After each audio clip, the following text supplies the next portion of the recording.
Tapos ito si Carlos Agassi was one of the active members yan, active member yan ng At sumikat, before.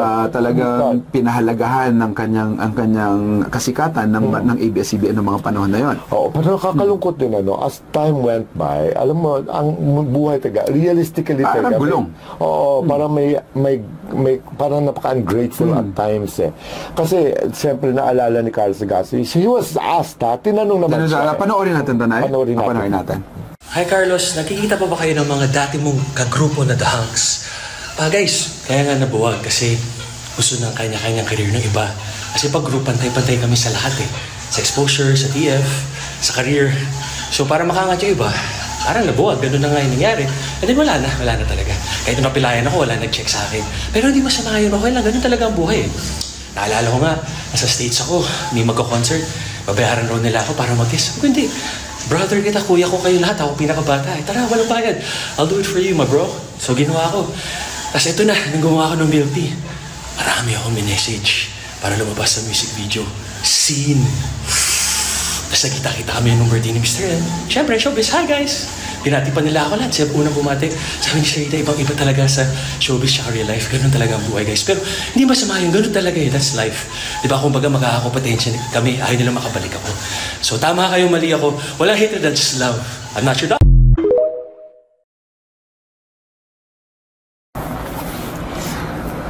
Yun ay, may mga sama ng loob ka maririnig, mararamdaman, no? I can feel him. I can feel him. At totoo nangyayari yan. Sabi niya, love lang. Pero the fact na sinabi mo at namutawi sa bibig mo, ibig sabihin, nasaktan ka at gusto mong marinig at mapapunta sa kanila na nasaktan ka. That it is a point siya. Frustrate siya. Pero at least, alam nila, di ba, that you're okay.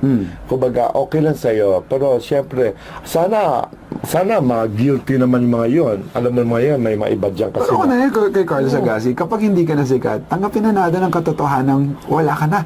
In this business, you're just as good as your last picture. At yun ang katotohanan ng buhay dito. Parang tayo, kami dati sa mainstream media rin kami. I was hosting DZMM for 17 years. I was with The Buzz. I was a writer for all my life, almost more than half of my life. At saka dami artista, dami mga producers, dami mga friends, di ba? When before pandemic came, when I was kicked out of DZMM, alam mo, bihira na ako na-invite for dinners. Yung mga dati kong kaibigan, alam mo, kanya-kanya lumayo yun. Yung mga, alam na siguro, wala naman sa pakinabang sa'yo. Kumbaga, you have to accept that reality. That is a sad reality, but you have to accept it. Ako, din-embrace ko yun.